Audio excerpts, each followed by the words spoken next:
Está no ar Gestão Pública em Debate, um programa do Curso Superior Tecnológico de Gestão Pública da FATEC Internacional, uma instituição do Grupo Educacional Uninter em convênio com o Instituto Wilson Pickler.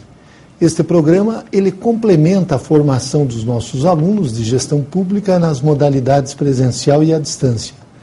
E ele também é transmitido pela CWB TV, TV Comunitária de Curitiba, canal 5 da NET e 72 da TVA. E ele pode ser acessado por todas as pessoas que possuem parabólica digital através dos canais da rede EdSat, os canais da educação. Hoje nós vamos discutir as inovações tecnológicas e a administração pública.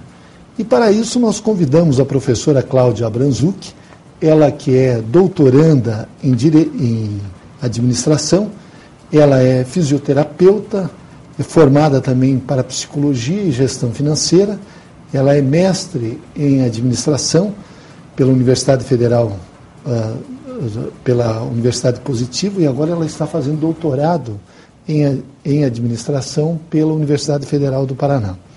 A professora Cláudia, ela também tem pós-graduação em formação de docentes e orientadores acadêmicos em EAD pela Faculdade Internacional de Curitiba, a FACINTER.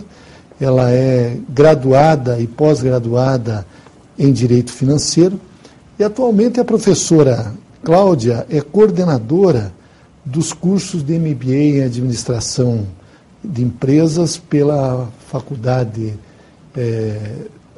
FACINTER Internacional de Curitiba, uma instituição do Grupo Educacional Uninter. Mas, professora Cláudia, muito obrigado pela sua presença em Gestão Pública em Debate. Antes da senhora ter toda essa carreira acadêmica de sucesso, a senhora também foi uma desportista de um certo destaque no nosso país, jogou vôlei profissional. Eu gostaria que a senhora explicasse como foi a sua carreira, por que a senhora, tão jovem, acabou deixando a carreira, uma carreira de sucesso. A senhora chegou a ser até convocada para a Seleção Brasileira de Vôlei Feminino.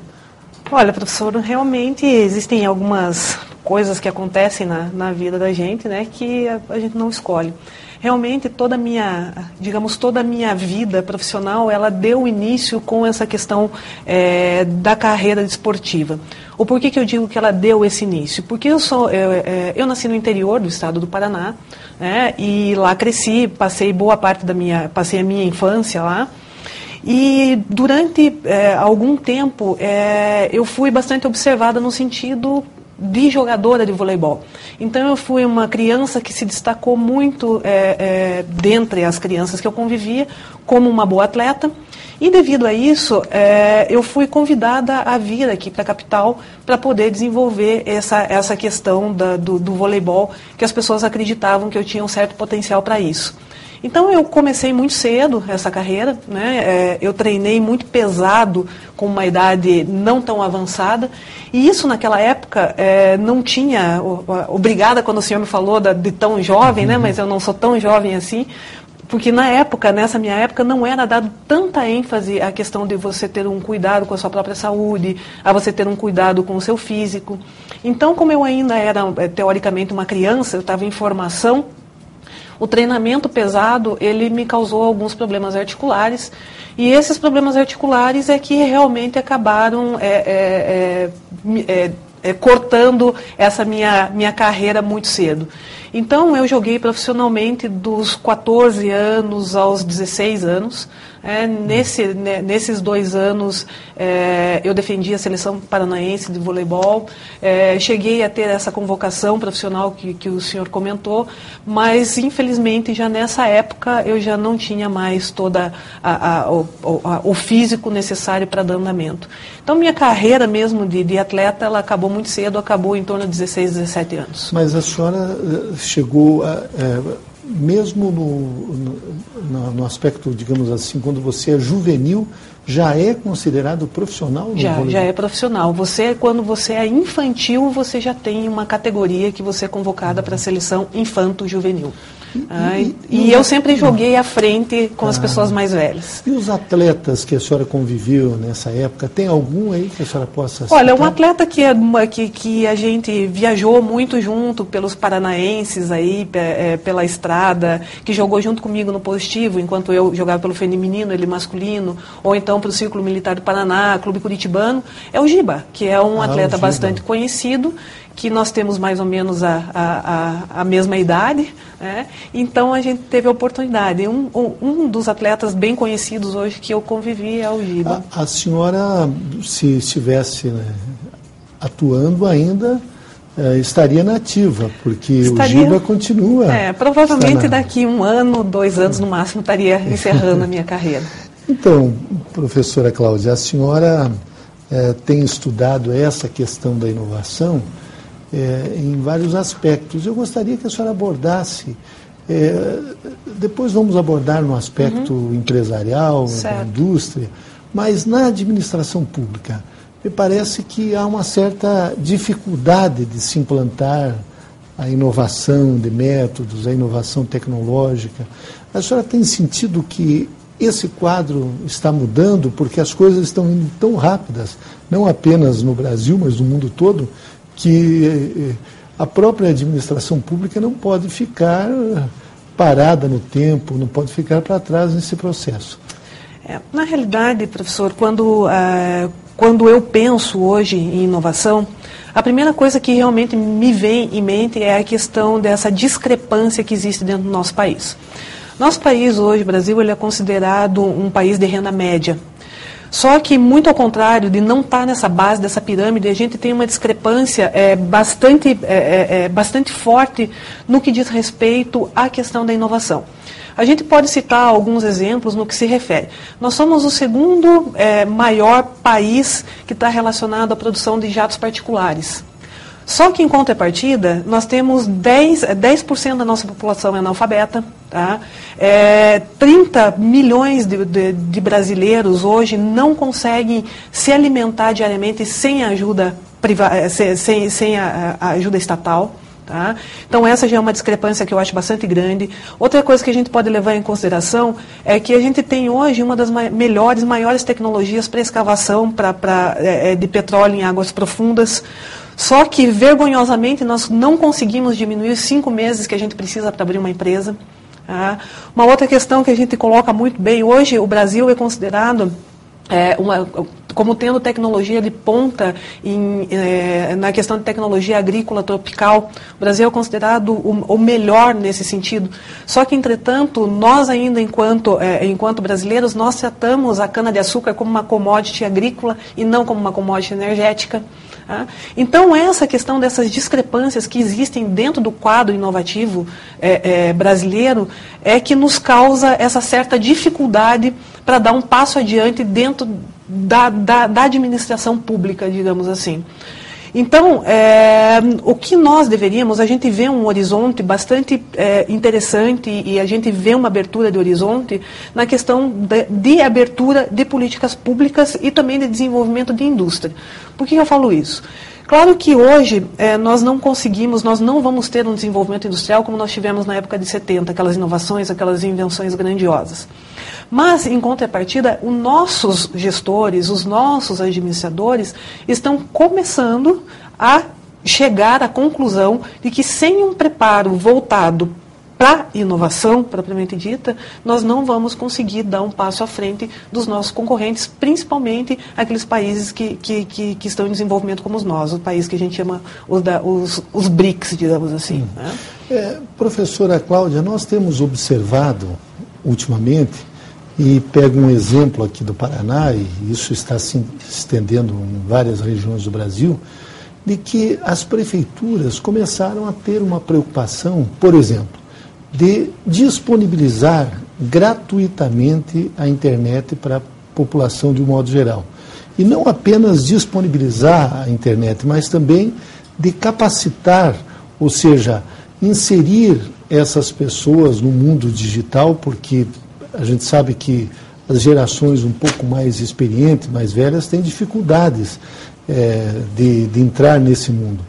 E tem até um movimento aqui no Paraná que são das cidades digitais, são poucas ainda.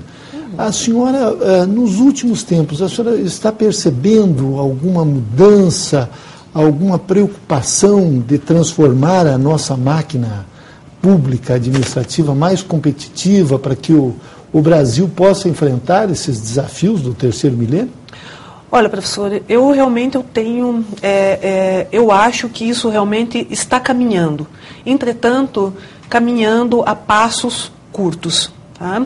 Porque o que a gente percebe? Que nós hoje, como a gente até estamos conversando um pouco antes de começar essa nossa conversa, a gente estava falando sobre as vantagens comparativas que o Brasil tem. O Brasil, mesmo, vamos falando em relação ao Brasil, mas entenda-se cidades também, nós temos uma vantagem comparativa muito grande diante de vários países. Tá? A gente tem vantagem comparativa pela nossa localização geográfica, nós temos vantagem comparativa pelo tamanho que tem o nosso mercado. Tá? Só que quando a gente fala em tamanho desse mercado, eu acho que nós esquecemos que nós estamos entrando numa era de aprendizagem, de cultura de aprendizagem. Tá? E essa capacidade de absorver e de transferir conhecimento ou tecnologia que acaba tendo dificuldade para nós enquanto gestores ou então acadêmicos em inovação. Digo isso porque as cidades digitais, ao meu ver, é um projeto interessantíssimo. Tá? Só que também eu acredito que falta um trabalho de base, de educação de absorção de conhecimento.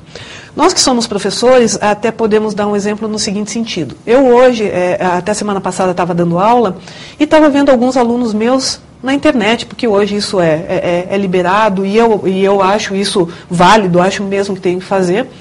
Só que, como eu cheguei e conversei com a aluna, ela estava conversando com o seu colega do lado, por MSN. Numa aula presencial? Numa aula presencial. E ela estava conversando com o seu colega do lado, por MSN. Não que eu seja contra esse tipo de argumentação e esse tipo de desenvolvimento. Só que ela poderia estar conversando com uma outra pessoa do outro lado do mundo, descobrindo outras culturas, descobrindo outras formas de gestão, porque, afinal de contas, era uma aluna de administração. Né?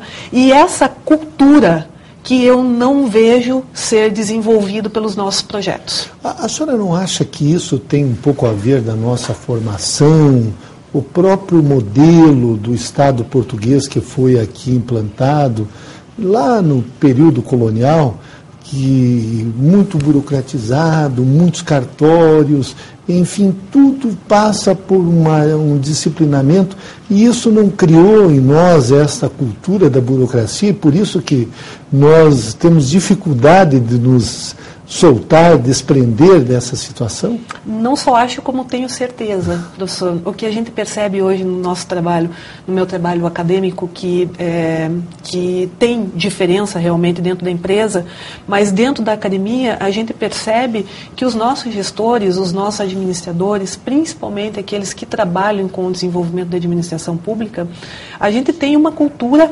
arraigada desse nosso passado. E não precisamos ir nem tão longe lá para os nossos colonizadores. A gente vê isso até 90, nós éramos uma economia totalmente fechada. Tá? A gente não entendia de globalização, a gente não entendia o que era trabalhar nesse mundo globalizado. E os nossos gestores hoje, eles têm essa dificuldade realmente de trabalhar com essa inovação, com esse conhecimento que a gente hoje chama de Open Innovation, ou inovação aberta, como ache melhor. Realmente existe essa dificuldade. E na iniciativa privada, nas empresas privadas, a inovação está chegando rapidamente, porque esse é o caminho, objeto do seu estudo, inclusive da tese de doutorado que a senhora está preparando. Nas empresas privadas, existe uma facilidade um pouco maior de você chegar até, digamos assim, as cabeças pensantes para poder realmente desenvolver algum tipo de trabalho na era de gestão da inovação. Mas também isso não acontece de uma forma muito rápida, não. Tá? Nós aqui no Brasil, a gente tem uma dificuldade bastante grande implantar inovações. Né? A gente diz, poxa, mas acontece, a gente vê diversos produtos novos, a gente vê uma série de processos novos.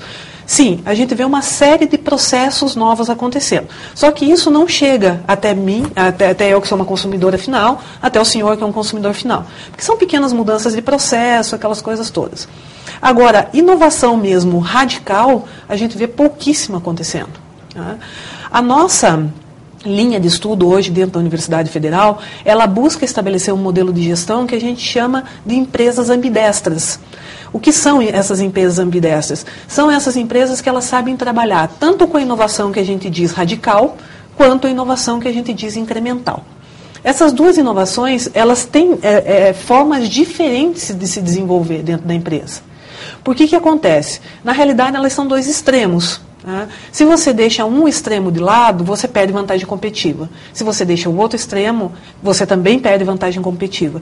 Então, uma grande sacada, digamos assim, de uma empresa se desenvolver de uma forma boa no que se refere à questão da inovação, é você sabendo administrar esses dois polos. Isso que a gente chama de uma organização ambidestra. Aquela que tem uma coordenação, uma gestão voltada para inovação radical e a outra que está voltada à inovação incremental. E a questão da sustentabilidade? Nós sabemos que esse termo sustentabilidade, ele está sendo usado em várias áreas, não apenas na área do meio ambiente, mas a própria sustentabilidade empresarial, a sustentabilidade econômica de uma cidade, de uma empresa também, em todas as áreas. A Federação das Indústrias aqui do Estado do Paraná, ela tem feito um trabalho interessante nesta área, até divulgando, promovendo seminários. Me parece que a senhora participa também e faz parte dessa equipe que tem refletido sobre a sustentabilidade em todos os aspectos.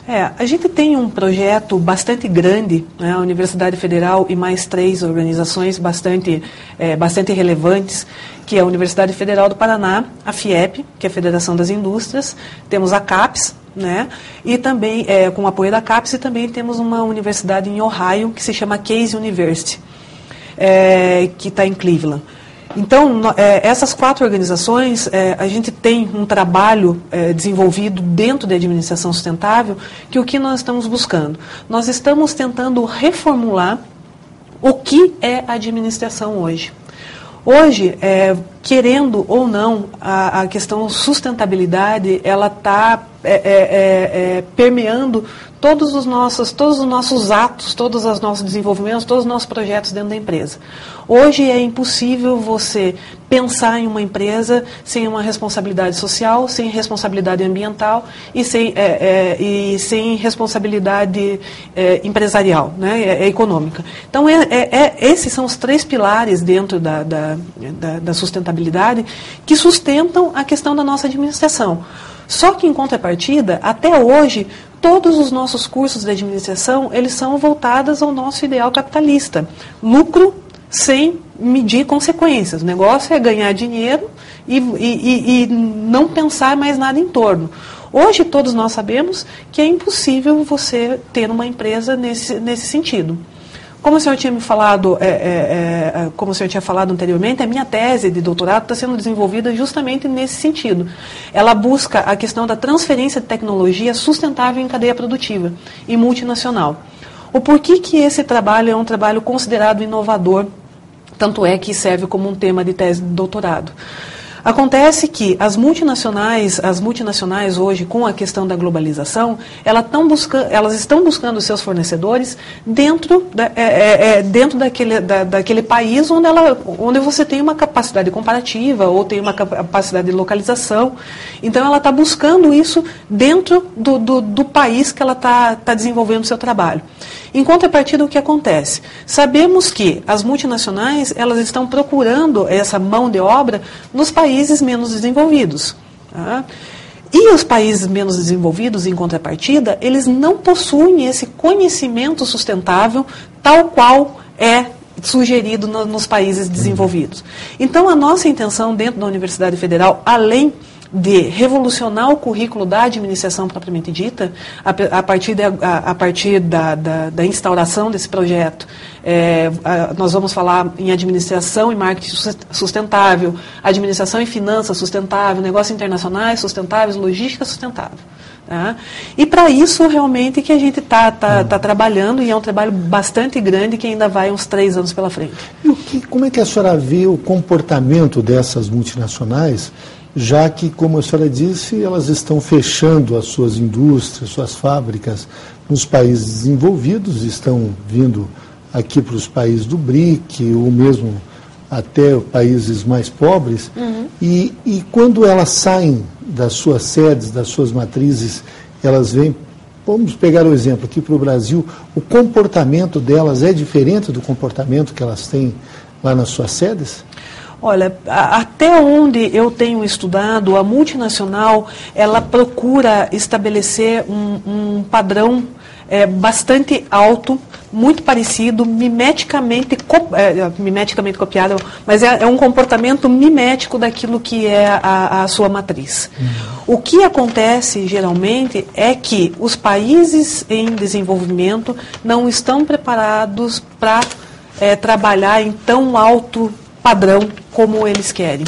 Então, o que acontece? Os países, as multinacionais, elas acabam trabalhando com a cultura do próprio país.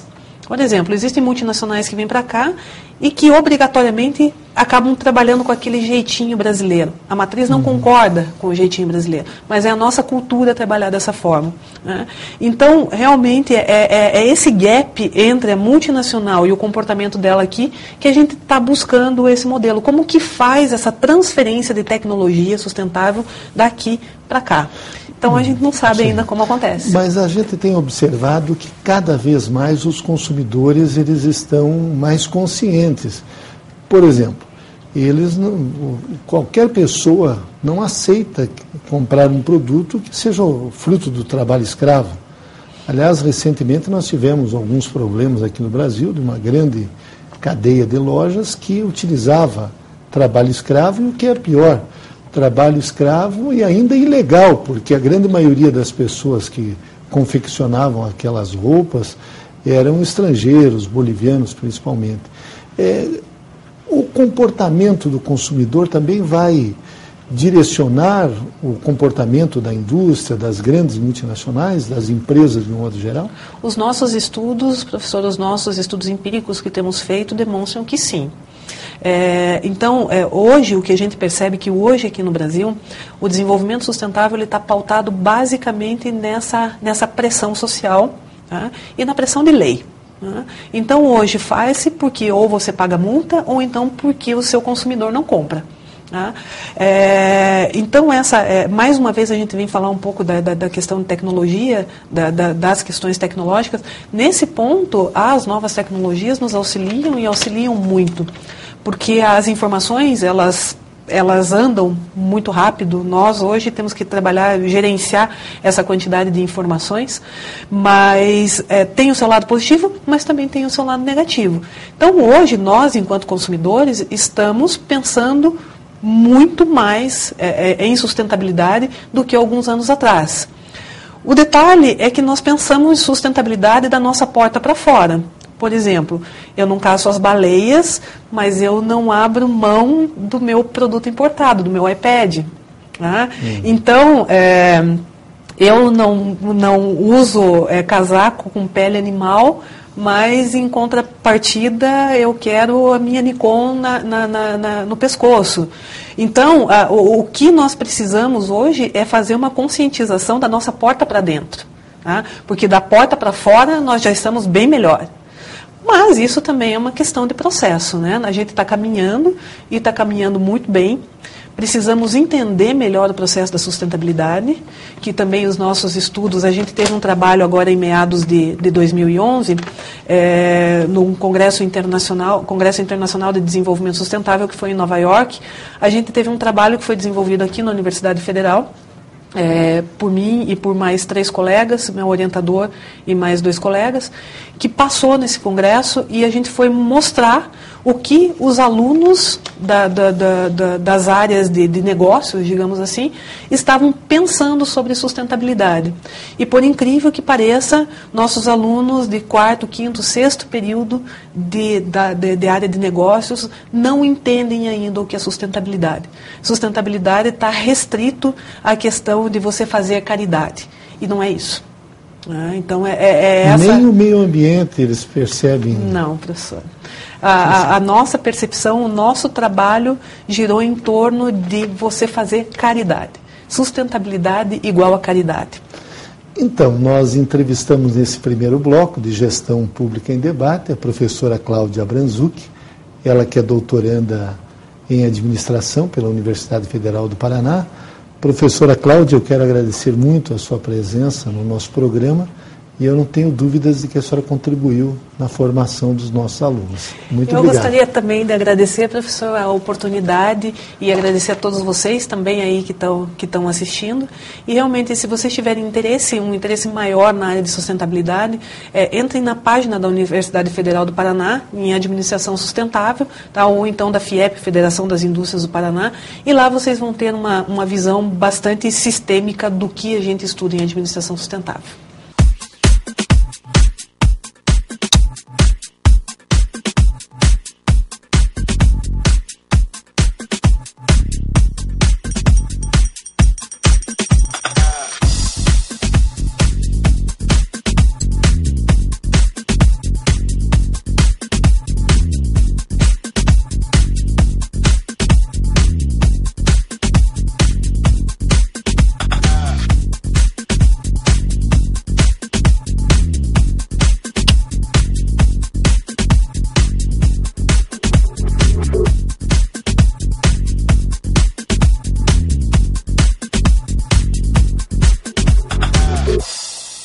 Educar é fazer sonhar, é acreditar no valor das pessoas, ampliando seus horizontes. Educar é realizar. Com a missão de criar oportunidades que transformam a vida de quem precisa, o Instituto Wilson Pickler de Responsabilidade Social faz a diferença para muitas pessoas. Oferece cursos de graduação e pós-graduação à distância, em parceria com o Grupo Uninter, e cursos livres de capacitação. Além disso, possui projetos de geração de renda para comunidades carentes. Instituto Wilson Pickler de Responsabilidade Social, acreditando no valor das pessoas através da educação.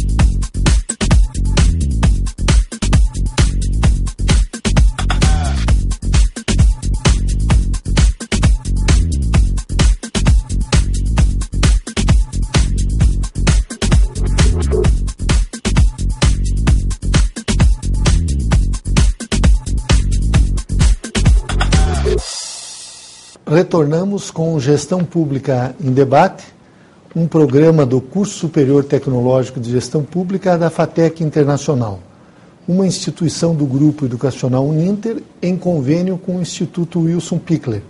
Este programa ele complementa a formação dos nossos alunos de gestão pública nas modalidades presencial e à distância. E ele também é transmitido pela CWB-TV, TV Comunitária de Curitiba, canal 5 da NET e 72 da TVA.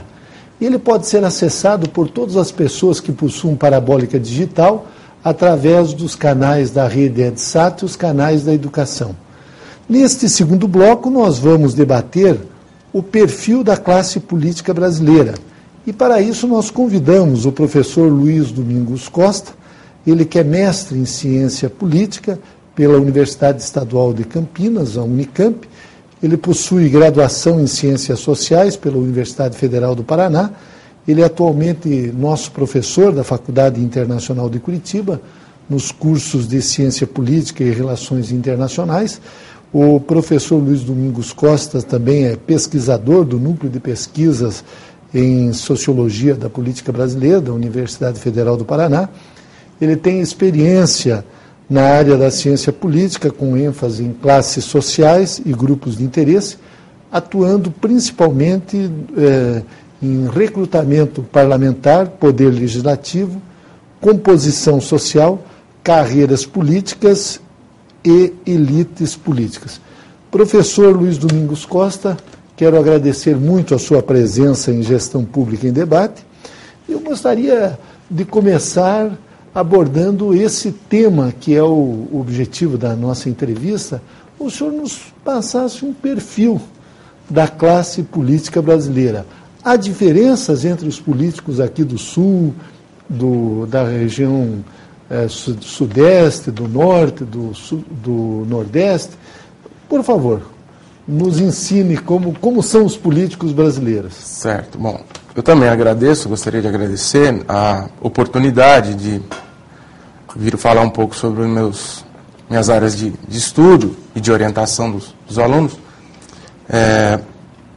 Com relação aos nossos parlamentares, em primeiro lugar, a gente tem que pensar com relação aos parlamentares do Ocidente, por assim dizer, dos demais países. E os parlamentares brasileiros, eles apresentam semelhanças, por um lado, e diferenças significativas. São 4 as características gerais, se a gente tivesse um retrato dos parlamentares, principalmente de Brasília, deputados federais e senadores, são 4 grandes características que os unificam, por assim dizer. Em primeiro lugar, são indivíduos que entram e saem da casa.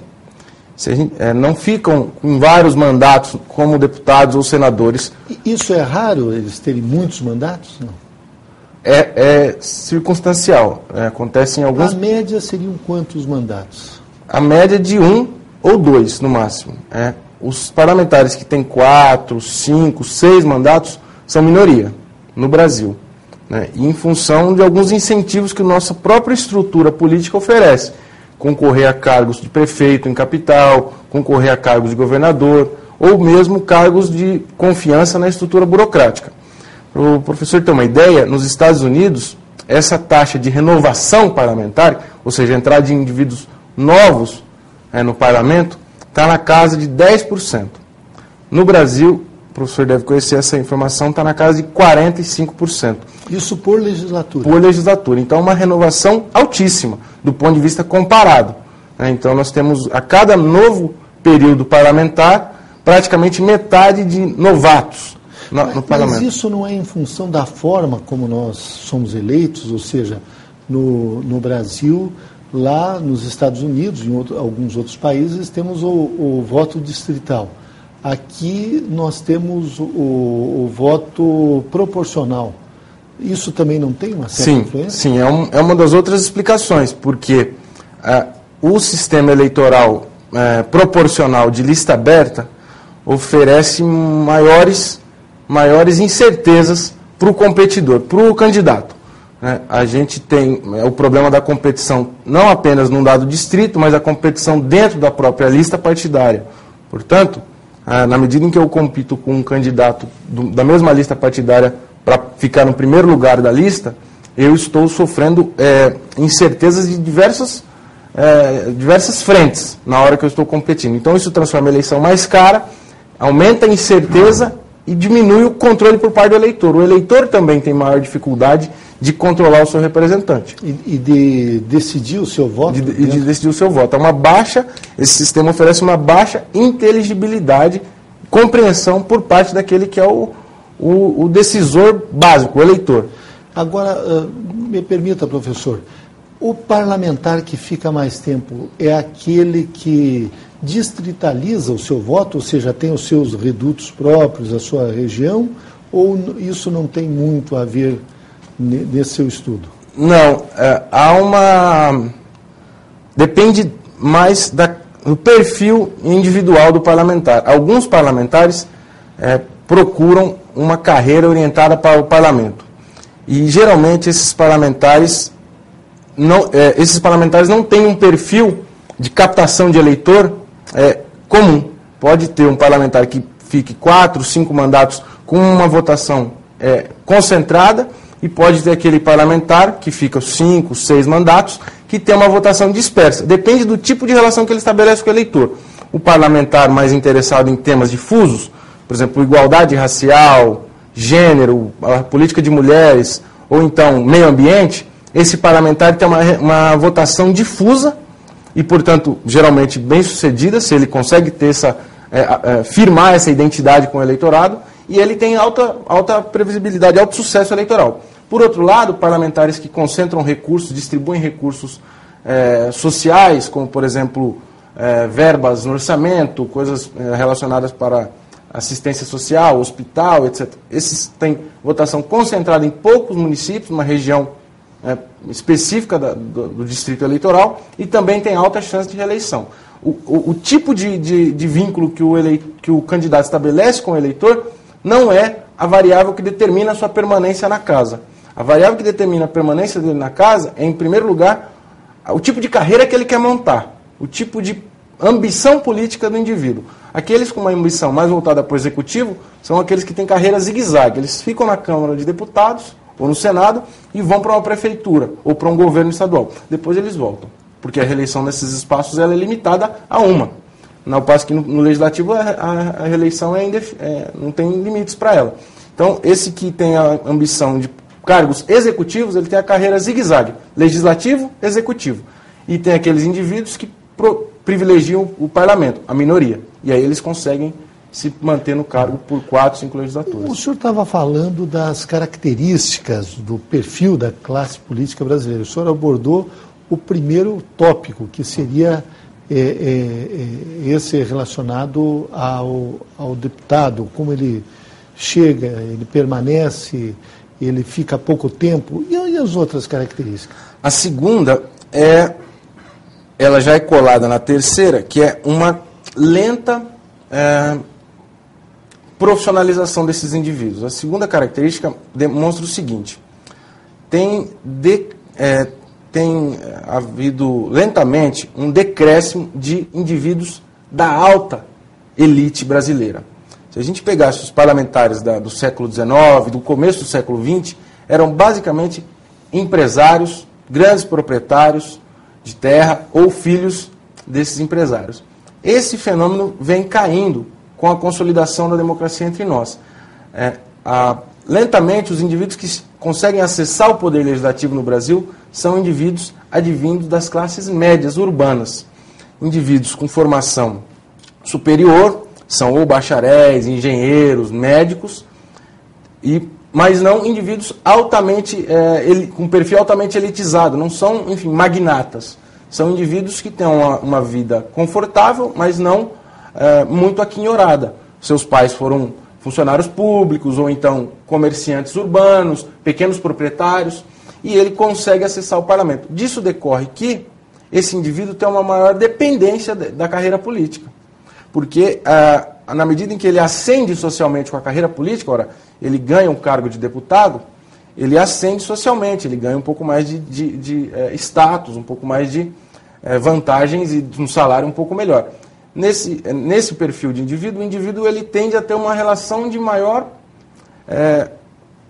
relação mais estreita com a própria carreira dele. É muito mais custoso para um indivíduo que tem aí um salário de bancário, por exemplo, ter que virar deputado e voltar a ser bancário. Ao passo que um indivíduo que tem uma usina, por exemplo, no norte do país, para ele o custo dele sair da carreira política, financeiro, social, do ponto de vista do prestígio, não é tão grande quanto esse indivíduo. Então acontece um fenômeno que não é um fenômeno, como a gente pode pensar no primeiro momento, um fenômeno negativo. É um fenômeno que aconteceu na Europa. Né? É a queda dos notáveis, a saída da política que era ocupada pelos notáveis, aqueles indivíduos aristocratas com grandes condições socioeconômicas, e a entrada e a ocupação desses espaços pelos indivíduos das classes médias urbanas, que eles tendem a ter uma relação mais apegada com o cargo. E do que decorre, eles têm que oferecer resultados mais palpáveis para o eleitor, porque senão o eleitor tira ele do cargo. E isso gera uma profissionalização desses políticos. Gera a profissionalização dos políticos, a complexificação do mercado político, porque a escalada fica cada vez mais lenta, né? Você tem que ser vereador, depois deputado estadual, depois deputado federal. Então é difícil você ter aquele indivíduo que corta esse caminho. E esse problema que nós temos da desmoralização da classe política, os escândalos, a corrupção, isso também não afasta alguns setores das disputas eleitorais? Eu acho que, não sei se afasta, eu acho que afasta mais uma parcela da população, né? Uma parcela da população, porque há políticos, como a gente sabe, há políticos bons, políticos bem intencionados, assim como há, por exemplo, empresários bons, empresários mal intencionados. A política é uma esfera social comum, como outras esferas da sociedade. O que acontece é que tem havido, na minha opinião, isso não é baseado em uma pesquisa, é baseado na minha impressão geral. O que está acontecendo no Brasil é uma consolidação, primeiro, da atividade política profissional, em segundo, está havendo uma maior pluralização das opiniões e do próprio fornecimento de informação da mídia. E esse tipo de processo que amarra política e imprensa faz com que a imprensa tenha que cada vez mais providenciar matérias para esse mercado consumidor de pessoas interessadas na política. Que seriam os escândalos. Seriam os escândalos. Então o escândalo é um produto midiático. Para vender o jornal, para ter audiência na televisão. Exatamente, mas é feito, em primeiro lugar, de um maior interesse sobre as atividades políticas, por parte da massa da população. Então, isso é possível ver isso com um ponto de vista razoavelmente otimista.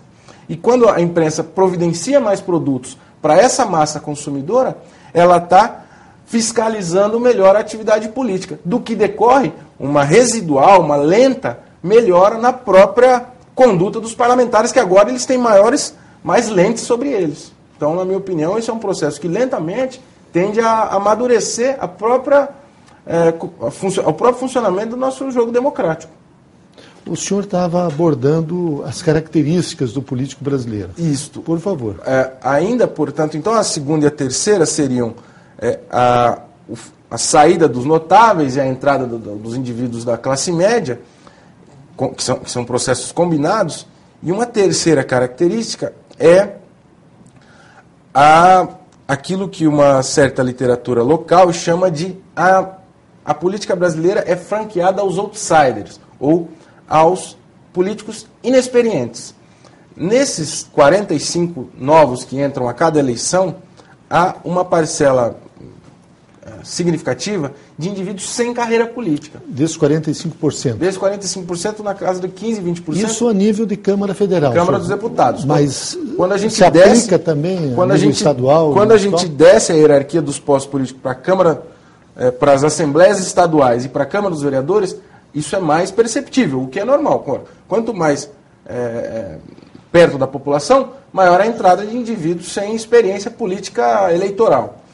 E aí decorre um fenômeno que é o seguinte: indivíduos entrando como deputado federal sem acúmulo de carreira política.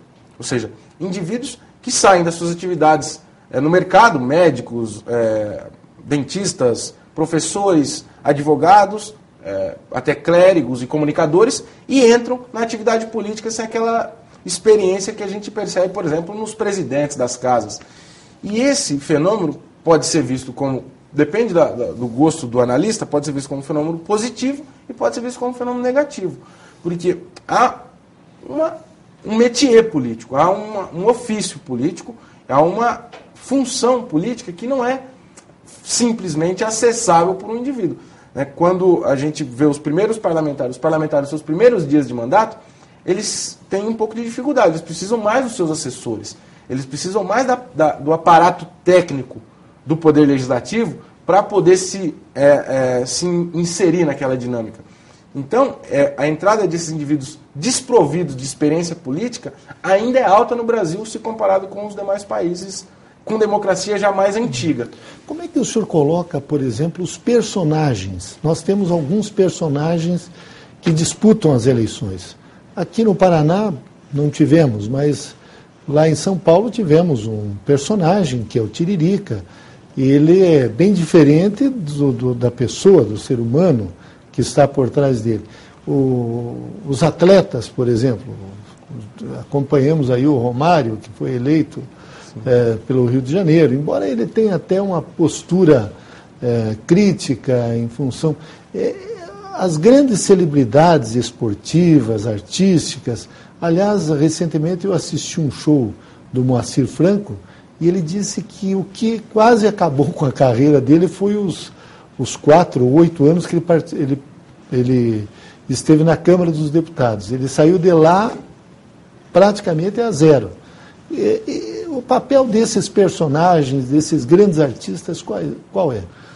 Olha, eu acho que a atividade política tem uma autonomia relativa em relação a outras atividades da sociedade. Mas, não, portanto, há uma autonomia, não é uma autonomia absoluta, é uma autonomia relativa.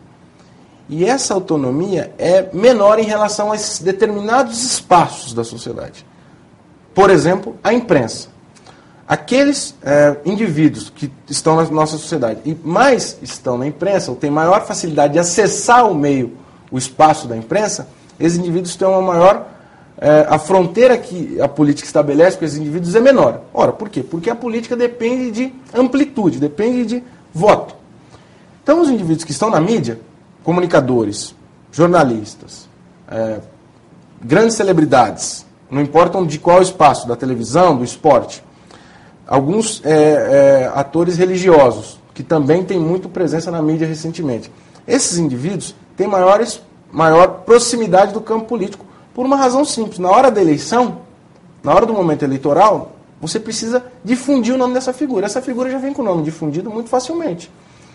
Mas isso é em função do nosso sistema eleitoral, que é o voto proporcional em lista aberta. Não. Aí não, porque nos países que têm sistema eleitoral com lista fechada, ou então com voto distrital, por exemplo, a Itália, que tem lista fechada, ou então no próprio Estados Unidos, que tem o voto distrital, as grandes celebridades estão indo para o espaço político. O caso do Schwarzenegger, que foi eleito governador na Califórnia. Na Itália teve o caso da Titiolina, que era uma atriz. Então, uma série de exemplos mundo afora que mostram essa espécie de simbiose entre mídia e política. Só que o que acontece depois que esse indivíduo entra na política? É cobrado é cobrado um preço para ele ficar na política. É cobrado uma série de conhecimentos, uma série de regras de conduta que ele precisa atender, senão ele é expulso da atividade política. Disso decorre saber negociar, saber fazer barganha, saber intermediar conflito, que é o que a política precisa fazer, de forma pacífica, e tem que saber mobilizar os meios usuais da atividade política. O indivíduo que acata isso, que aprende isso rapidamente, ele deixa de ser necessariamente um comunicador e passa a ser um político, ou um comunicador em determinados momentos e político em outros momentos. Aquele indivíduo que não aprende isso, é provável que ele é caçado, alguma forma dele ser... As regras do jogo político impõem isso a ele, ou então ele próprio desiste, ele se sente excluído daquele espaço político.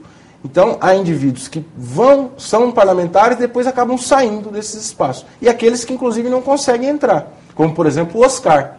O Oscar do basquete foi candidato a senador em São Paulo e não conseguiu se eleger. Então, essa entrada do indivíduo na atividade política, ela é franqueada em determinados níveis. É difícil a gente ver uma celebridade chegar ao Senado, porque é um espaço de competição muito mais difícil, muito mais fechado. O senhor citou o caso do Oscar, mas tem o Netinho, que é um compositor, cantor paulista, que também tentou o Senado e é vereador em São Paulo. É vereador, exatamente. Então, eu vejo o seguinte, quanto a gente tem uma hierarquia dos cargos. Começa com vereador, passa para deputado estadual, deputado federal, senador, presidente, e ainda tem os cargos de prefeitos e governadores.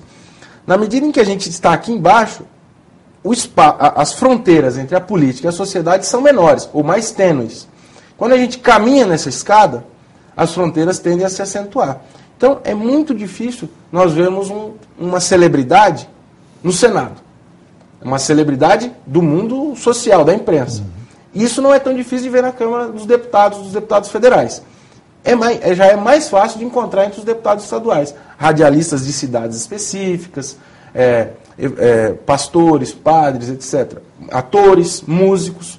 Né? Em São Paulo tem bastante, aqui no Paraná nós temos, no Rio de Janeiro. O próprio aquele jogador da Copa de 94, o Bebeto é deputado estadual e assim por diante. Então, eu acho que o campo político tem essa dinâmica, ele cobra certas credenciais de entrada. E quando você está mais abaixo dessa hierarquia, essas credenciais são mais difusas, são mais borradas. E na medida em que a gente avança, essas credenciais são mais exigentes. É difícil a gente pensar que uma celebridade se transforme, se consiga se eleger presidente da República sem antes ter uma carreira política. Porque há espaços como os partidos, há espaços como as próprias negociações, que não são abertos a forasteiros, não são abertos a aventureiros. Eles têm que ser político profissional e tem que saber sentar naquele espaço, saber negociar, saber oferecer incentivos, restrições. E essas atividades só são conquistadas, só são aprendidas nos espaços de atuação política. Correto. E faltou, parece que, um aspecto ainda dos 4 que o senhor iria abordar. Um último seria a característica que é um pouco, ainda está em debate, que é uma possível popularização da classe política.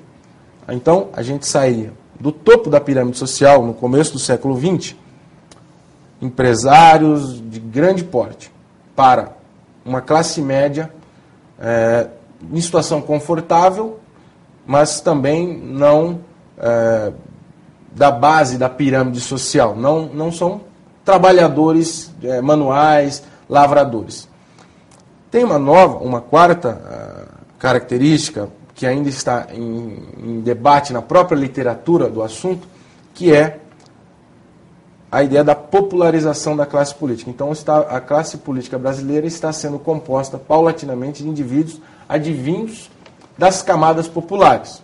Trabalhadores, por exemplo, funcionários de grandes multinacionais que têm atividades manuais, como, por exemplo, torneiro mecânico, como, por exemplo, funcionário da indústria automobilística, que tem conseguido, em determinadas circunstâncias, se tornar político profissional. E isso, como exemplo, seria o presidente Lula? O próprio presidente Lula, mas o Vicentinho, que foi do Sindicato dos Metalúrgicos de São Paulo, o Paulo Paim.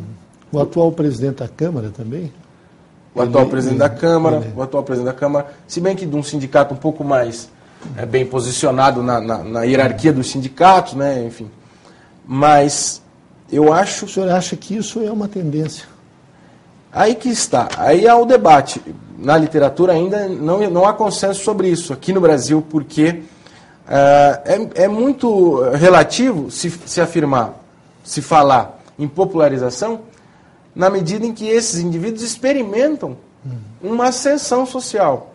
Então, se ele advém de uma família muito carente, ele vai tirar a própria família dessa condição e vai aumentar aquela relação que nós falamos anteriormente, que é a relação de, enfim, dependência do próprio cargo. Então, parece que o processo correto, o processo adequado é profissionalização, porque os indivíduos tendem a ter uma longevidade maior da carreira política. Ele fica por 20 anos na carreira política, 30 anos. Ao passo que grandes empresários não têm muitas vezes eles não têm essa preocupação, essa necessidade. Ele fica alguns anos na atividade política e depois sai. É claro que os empresários não vão desaparecer da política, os comunicadores não vão desaparecer da política, mas na medida em que ele compete com esses indivíduos, ele tende a ter que ter um perfil parecido com esse. Então, nós entrevistamos em Gestão Pública em Debate o professor Luiz Domingo Costa, ele que é mestre em Ciência Política, e debatemos o perfil da classe política brasileira. Professor Luiz Domingos Costa, nós queremos agradecer muito a sua presença neste programa e não temos dúvidas de que o senhor contribuiu na formação dos nossos alunos. Muito obrigado. Agradeço. Muito obrigado.